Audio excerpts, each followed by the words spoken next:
होई गवा नहावन, होई गवा नहावन, आपन खोले जब दुकान, बनिया भितरिया घुसुरल, बनिया भितरिया घुसुरल, दुलही मने में मुस्कान, बनिया भितरिया घुसुरल।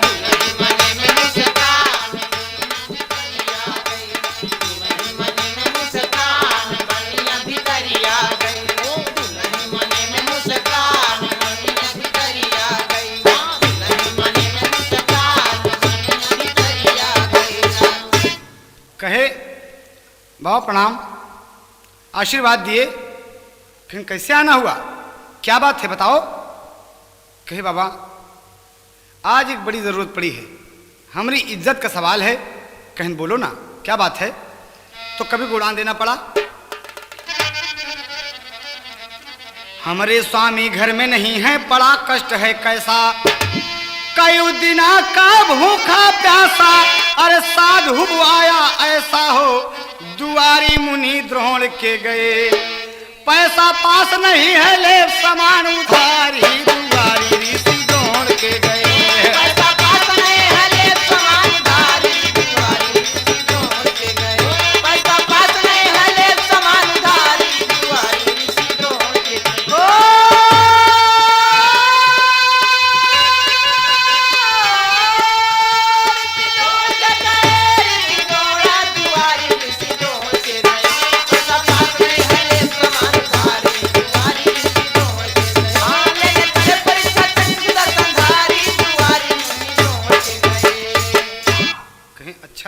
और बनिया बजाय अपन दुकान देखे के सारा भक्ति भाव भूल गया और लगा सती को देखने। तो कवि को भाव देना पड़ा कि करे बनिया गवर, करे बनिया गवर, खड़ी दुल्हन सुघर, गोरी तिरछी नजर, घर आय रनिया, चंचल गुलनार, छाती उमड़ अनार, जुल्मी हना था कटार, झट सोहाय रनिया, टेसे कोकिला का बोली, ठीक मोरी हम जोली, डट के आई बड़ी भोली, ढीग आई रनिया, ताके दुल्हन दुकान, थोड़ा दे देता सामान, दुख दर्द बा महान, धनी जाय रनिया।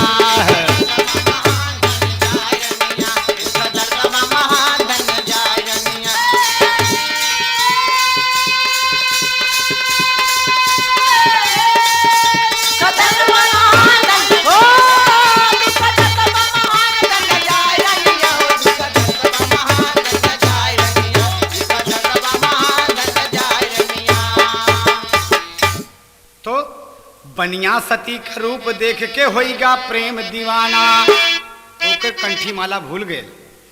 बनिया सती का रूप देख के होइगा प्रेम दीवाना, अरे पैसा के बा कवन जरूरत, हाजिर यही खजाना, अरे दुआरी ऋषि द्रोण के गए, अरे बारी धनिया अगर तू माना बात हमारी, दुआरी ऋषि द्रोण के गए।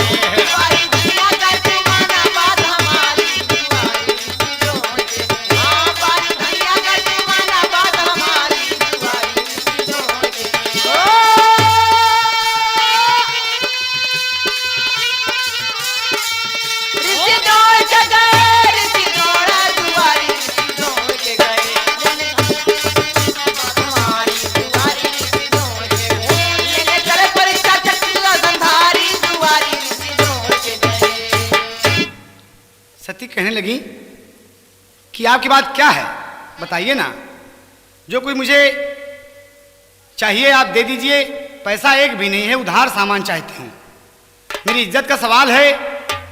बाबा जी दरवाजे पर बैठे हैं और कहाँ हमार बात माना, तार देखी कभी दे दिया। गोरिया मुश्किल है जीना तेरी गली में, गोरिया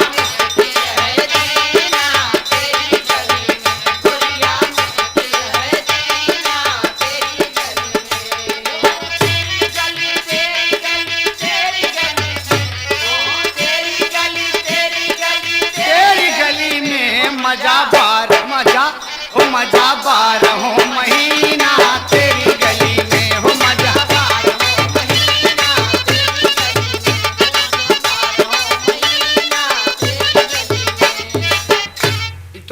था ओरिजिनल, लेकिन कवि का कहना है, बनिया कह रहा है कि गोरी जुल्मी जवनिया जादू भरी है, गोरी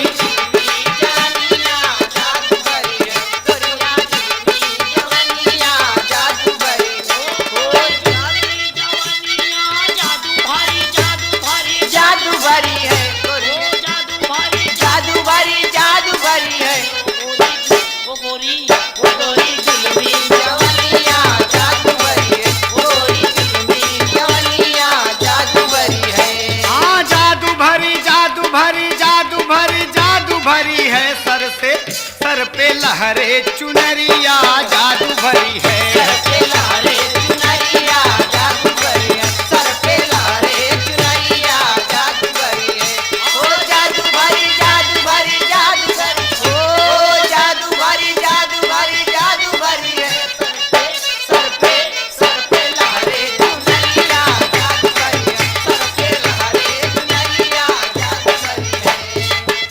सती ये बात सुन के अवाक रह जाते हैं, कहते हैं, और बनिया कह रहा है, बैठ जा सामने मैं तेरा दीवाना गोरी, सीधा क्या चीज है ले जा तू खजाना गोरी, तेरे सीने पे जो अनार वार करता है, नशा अंग अंग में बेशुमार मेरे करता है। कहा आप बात बताइए क्या जरूरत है आपको? कहा बहुत अच्छा लग रहा है, दे दे स्तन तू अपना काट के दिलवर जानी, दे दे स्तन, दे दे स्तन तू काट के दिलवर जानी, ये बात सुन के लगी कांपने सती रानी, कि रे बाप रे, धिक्कार है इसकी जिंदगी को, एक माँ को देखकर, एक माँ से इसने जन्म लिया है और माँ की दूध की थाली मांगता है, और वो उसके तन पर अंग अंग पर सब कुछ निछावर करने को तैयार है। सती मन में सोचती हैं, ये तो इंसान ही शैतान का औलाद हुआ, ये बात सुन के सती का दिल नाशाद हुआ।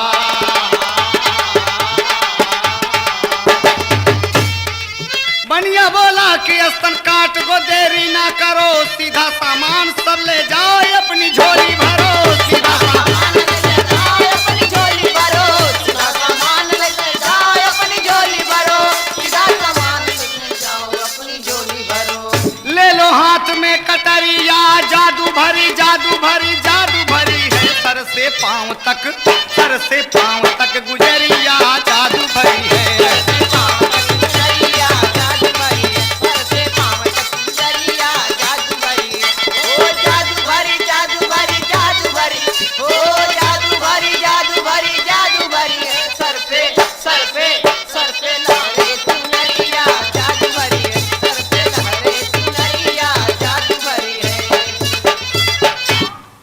कहती है तू भी मेरी परीक्षा ले रहा है? अरे मेरे स्तन से तुझे प्रेम है? कहा हाँ, तो ले कटारी, और अगर चाहती है उधार सामान तो काट दे अपना स्तन। सती एक साधु के लिए, एक प्राणी के भोजन के लिए हाथ में कटारी ले लिया और लगी सोचने कि भगवान मेरे पति देव नहीं हैं, ईश्वर ने करे कि ऐसी गरीबी किसी के ऊपर पड़े। और ये बात सोचकर उड़ान में लिया कटारी हाथ में रानी, यह शरीर है माटी, लिया कटारी हाथ में रानी, यह शरीर है माटी। अरे सत्य है तू एक भिक्षुक खातिर दोनों स्तन काटी। ईश्वर का नाम लेके मां ने दोनों स्तन काट दिया। थर्रा गई जमीन, खून धरती पर बहने लगा। यहाँ कहना है कि धरती फाटी खून के रंग में रंगल कटारी, दुआरी ऋषि द्रोण के गए हैं।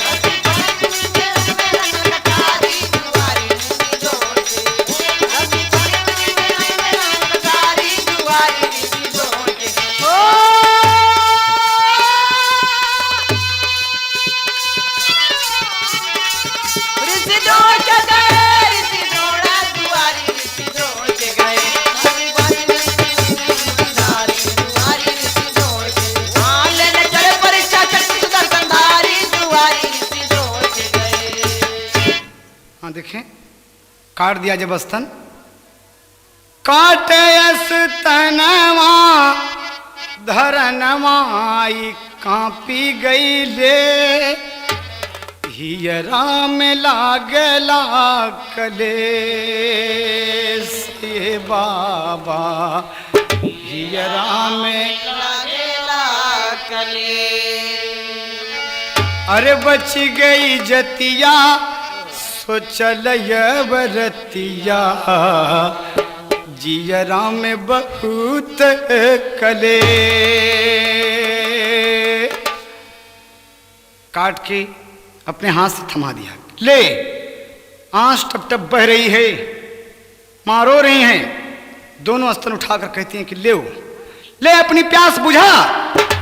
और बनिया हाथ में ले लिया, लेके स्तन उछलता है और कहता है कि मेरी इच्छा पूर्ण हो गई। देखिए लावनी का भाव लगा, भारतीय संगीत की विशेषता। कवि कहता है कि दूध की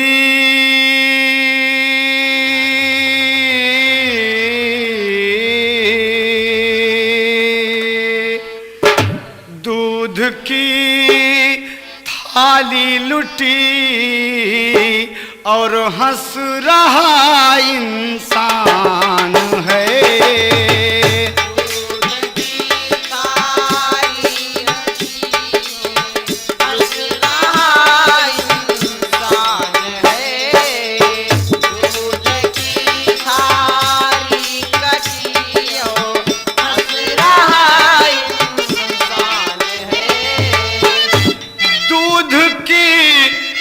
थाली लुटी और हंस रहा इंसान है।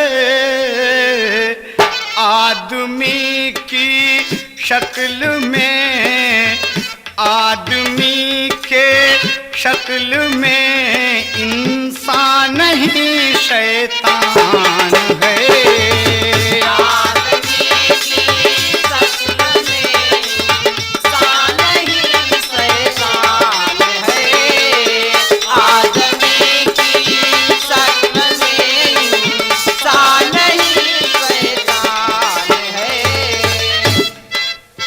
और एक साधु के लिए, एक साधु के लिए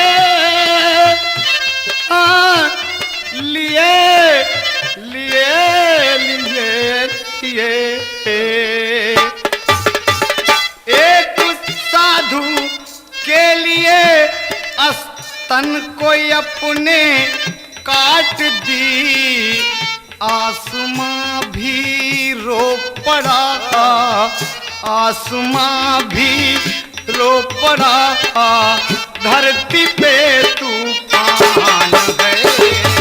आसमां भी रो पड़ा, धरती पे तूफान है। आसमां भी रो पड़ा, धरती पे तूफान है। आसमां भी रो पड़ा, धरती पे तूफान है। आसमां भी रो पड़ा, धरती पे तूफान है। तुम्हारे मेरा हिंदुस्तान, मेरा भारत महान है। एक साधु के लिए सब कुछ अर्पण करने को तैयार है। देखिए कितना ख्याल है अतिथि का, अतिथि सत्कार कितना सुंदर ढंग से सती करती हैं। भूख बाबा, भूखा बाबा ना रहे, मैया को कितना ध्यान है, मैया को कितना ध्यान है। भूख बाबा की मिटे हाजिर हमारी जान है। भूख बाबा की मिटे हाजिर हमारी जान है। भूख बाबा की मिटे हाजिर हमारी जान है। बस सीधा दे दिया बांधकर, और तरतर खून चू रहा है, आंचल भीज गया है, कितनी पीड़ा हो रही है। लेकिन चलती हैं और क्या कहती हैं कि लेकर सीधा कुटी पे अवलिन भोजन जल्द बनाया। अरे तर तर खून बहे मैया का आंसू नहीं बहाया। अरे दुआरी ऋषि द्रोण के गए, अरे हमके रोवत देख के लौटै ना भिखारी। दुआरी ऋषि द्रोण के गए, हमके रोवत देख के ना लौटे भिखारी। दुआरी ऋषि द्रोण के, हाँ हमका रोवत देख के ना लौटे भिखारी। दुआरी ऋषि द्रोण के। बस पहुंच गई। बाबा बैठे हैं, नारायण भगवान सब कुछ जानते हैं, लेकिन देख रहे हैं कि सती एक साधु के लिए, एक प्राणी के भोजन के लिए क्या क्या कर रही हैं। अंदर गई माँ, रो रही हैं रसोइये में, और जल्दी से भोजन बनाई और बना के सुंदर थाली में बाबा के सामने जो ले आवत थी। तो कभी को एक तर्ज देना पड़ा। एक मनसेधु अपन मेहरारू लिया के बम्बई चला आए। अब बम्बई के 3rd क्लास इलाके में वो बस गया, तो ड्यूटी से अपने आवे जब, तो मेहरुआ एक ने एक फरमाइश रोज करे। तो का एक दिन कहन की सुना, अड़ोस पड़ोस का तमाम दुल्हन जितनी हैं सब घूमे बदे जाती। अब बड़ा नाम कहा थी, ई जूहू आई, बालकेसर आई, काया। तो कहें कि तो तोर कामन कहा था, कहन झोपड़ा में रहत ढेर दिना हो गई ले। हे दुल्हा हमके चौपाटी दिखाई जा, हे दुल्हा हमके चौपाटी दिखाई जा। हे दुल्हा हमके चौपाटी दिखाई। हे दुल्हा हमके चौपाटी दिखाई। ओ हे दुल्हा हमके चौपाटी दिखाई जा। हे राजा हमके चौपाटी दिखाई जा। हे राजा हमके चौपाटी दिखाई जा। बस बैठ गईल बाबा गोनरिया बिछाई के, लैयवलिन मैया भोजनवा बनाई के। लैयवली मैया भोजनवा बनाई के। लैयवली मैया भोजनवा बनाई के। लैयवली मैया भोजनवा बनाई के। लैयवली मैया भोजनवा बनाई के। लैयवली मैया भोजनवा बनाई के। लैयवली मैया भोजनवा बनाई के। बाबा पावा लक्ष्मी नारायण करा। बाबा भगवान मन में हंस रहे हैं, सती को देखते हैं और मन ही मन गदगद होते हैं। भगवान का मन प्रसन्न है, लेकिन दिल रो रहा है। और कहें बाबा जी भोजन के भोगवा लगौले, बाबा जी भोजन के भगवान लगौले। भोजन के भगवान लगौले। हंसे लागी मैया, हंसे लगली मैया दरदिया छिपाई के। हंसे लागी मैया, दरदिया छिपाई के। हंसे लगली मैया दरदिया छिपाई के। हंसे लगली मैया दरदिया छिपाई के। हंसे लगली मैया दरदिया छिपाई के। हंसे लगली मैया दरदिया छिपाई के। हंसे लगली मैया दरदिया छिपाई के। बैठी हैं सामने, लेकिन अब पीड़ा असह्य है, परेशान है एकदम, उथल पुथल मन में मचा हुआ है। लेकिन बाबा के सामने नहीं रोती कि मैं रो दूंगी तो कहीं ऐसा ना हो कि बाबा चला जाए नाराज होके। अतिथि के सत्कार के लिए सारा दुख दर्द अपने सीने में लपेटे माँ बैठी हैं। लेकिन सच्चाई होती है दोस्त। क्या होता है? खुनवा बहत देख रुकिगा कवरवा, खुनवा बहत देख।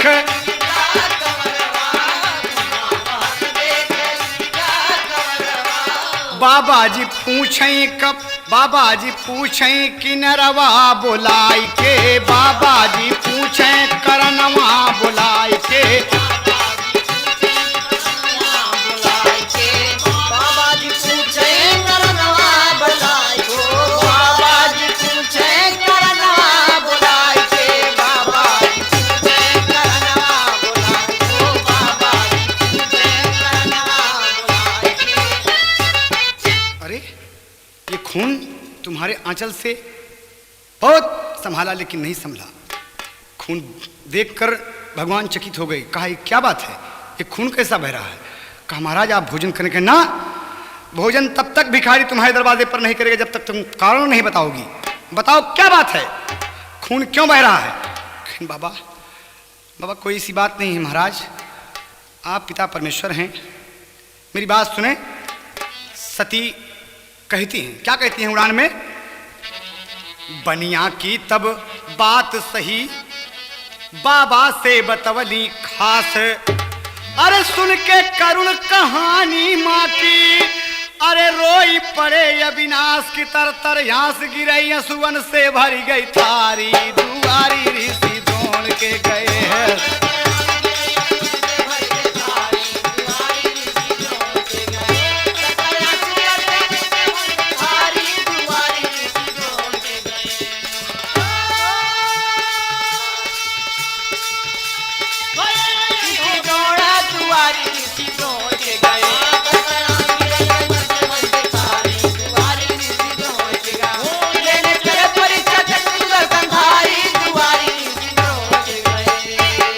भगवान इतना रोए, बात सुन के माँ का स्तन नहीं है, खून चू रहा है। भगवान के रोने से भोजन की थाली भर गई रोते रोते। कहा बाबा आप रो रहे हैं? कहा अरे तार लगा, तार जो है बुनावा गिर गिर जालाना, अरे बुनावा गिर गिर जालाना की बुनावा गिर गिर जालाना, तो दुल्हा जाय के बसला गहरा दुनावा रे दुनावा गिर गिर जालाना, दुल्हा जाय के बसला गहरा दुनावा रे दुनावा गिर गिर जालाना, जाय के बसला गहरा दुनावा रे दुनावा गिर गिर जालाना। खूनवा बही बही जालाना, अरे खूनवा बही बही जालाना कि खूनवा बही बही जालाना, अरे हरि के भयलया ज दुख दुनवा खूनवा बही बही जालाना, हरि के भयलया ज दुख दुनवा रे दुनवा बही बही जालाना, हरि के भयलया ज दुख दुनवा रे दुनवा बही बही जालाना, बही बही जालाना रे सुनावा बही बही जालाना, कि हरि के भयलया ज दुख दुनवा रे दुनवा बही बही जाला, ओ हरि के भयलया ज दुख दुनवा रे दुनवा बही बही जालाना। देखें एक पेट के भोजन खातिर भयल आज दुख दुनवा हो रामा, भयलया ज दुख दुनवा हो रामा, भयलया ज दुख दुनवा, अरे बिलख बिलख के रोवे जग पालक लख खुनवा के बुनवा खुनवा बही बही जालाना, खुनवा बही बही जालाना, अरे माई अदा करब तर दुनवा खुनवा बही बही जालाना, माई अदा करब तोर दुनवा दुनवा बही बही जालाना, ओ माई अदा करब तोर दुनवा रे दुनवा बही बही जालाना।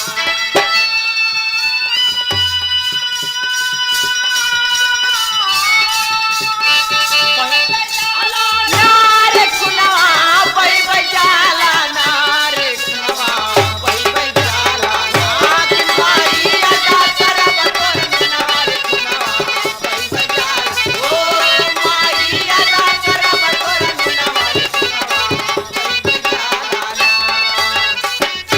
सती कहने लगी कैसे?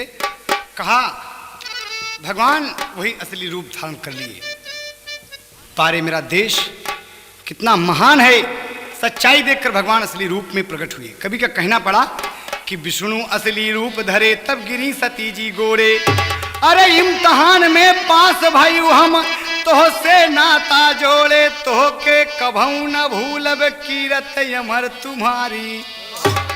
माँ कहा अरे नाथ दुनिया के मालिक आप मुझे माँ कह रहे हैं? कहा हाँ, एक पत्ती बढ़ के मास्टर, अंतिम भाव। अरे बोले चक्र सुदर्शन धारी विपदा भारी कुलहटी, द्वापर बनबै मदन मुरारी विपदा भारी कुलहटी। द्वापर बनबै मदन मुरारी विपदा भारी कुलहटी, द्वापर बनबै मदन मुरारी विपदा भारी कुलहटी। ओ विपदा भारी कुलहटी, आ विपदा भारी कुलहटी, हो विपदा भारी कुलहटी, हो विपदा भारी कुलहटी। द्वापर बनबै मदन मुरारी विपदा भारी कुलहटी, द्वापर बनबै मदन मुरारी विपदा भारी कुलहटी। बोले द्रोण मुनि जी नंद रूप धई होई जई हैं यदुवंश। भगवान आशीर्वाद देते हैं कि द्रोण मुनि जी नंद रूप धई होई जई हैं यदुवंश। अरे है बनिया हे मातारी हो ए राजा कंस हो बूतू जसुदा। कही माँ हम आशीर्वाद देते ये बनिया जो है राजा कंस होगा। हो बुतू यशुदा महतारी विपदा भारी कुलहटी, आके पियब दूध के थारी विपदा भारी कुलहटी है। आके पियब दूध के थारी विपदा भारी कुलहटी, आके पियब दूध के थारी विपदा भारी कुलहटी। कहना है इतना कही के विष्णु जी तब सती का पाँव थामा। भगवान आज सती के पांव पर पड़ गए कि धन्य हो मां, मैं तुम्हारे बेटे के रूप में द्वापर में अवतार लूंगा। कहा नाथ ही आपकी कृपा है, असीम कृपा है प्रभु। सती रो रही हैं। भगवान कहते हैं कि नहीं मां, तूने मेरे लिए स्तन काटा है तो तेरे स्तन का पान तेरा बेटा करेगा मां। जिस स्तन का अपमान बनिया ने किया है उस स्तन का सम्मान तेरा बेटा बढ़ाएगा मां। तू यशोदा होगी, द्रोण मुनि जी नंद होंगे, और ये बनिया जिसने स्तन कटवा लिया ये राजा कंस होगा। और सुनो मां, इतना कही के विष्णु जी तब सती का पौआ थामा। बनिया बाप का सार लगी और लागे हमारा मामा। कहे एक ही मामा कहा भाई, ये हमार मामा लगे। कहन की मां हंसने लगी और क्या कहती हैं, अरे कहते राम आधार ललकारी विपदा भारी कुलहटी, राजा राम कहे ललकारी विपदा भारी कुलहटी। राजा राम कहे ललकारी विपदा भारी कुलहटी, राजा राम कहे ललकारी विपदा भारी कुलहटी। भगवान ने आशीर्वाद दिया और वहां से प्रस्थान किया। कवि को अंतिम भाव देना पड़ा। स्वामी जी की कृपा कहें कवि यादव राम आधार। अरे मेरा देश महान कहें हैदर अली दिलदार। अरे दुआरी मुनि द्रोण के गए, जिभिया बैठ के गावे मैहर कई महतारी। दुआरी ऋषि द्रोण के गए हैं, जिभिया बैठ के गावे मैहर कई महतारी। दुआरी ऋषि द्रोण के गए, जिभिया बैठ के गावे मैहर कई महतारी। दुआरी ऋषि द्रोण के गए। हाँ लेने चले परीक्षा शत्रु संधारी। दुआरी ऋषि द्रोण के गए।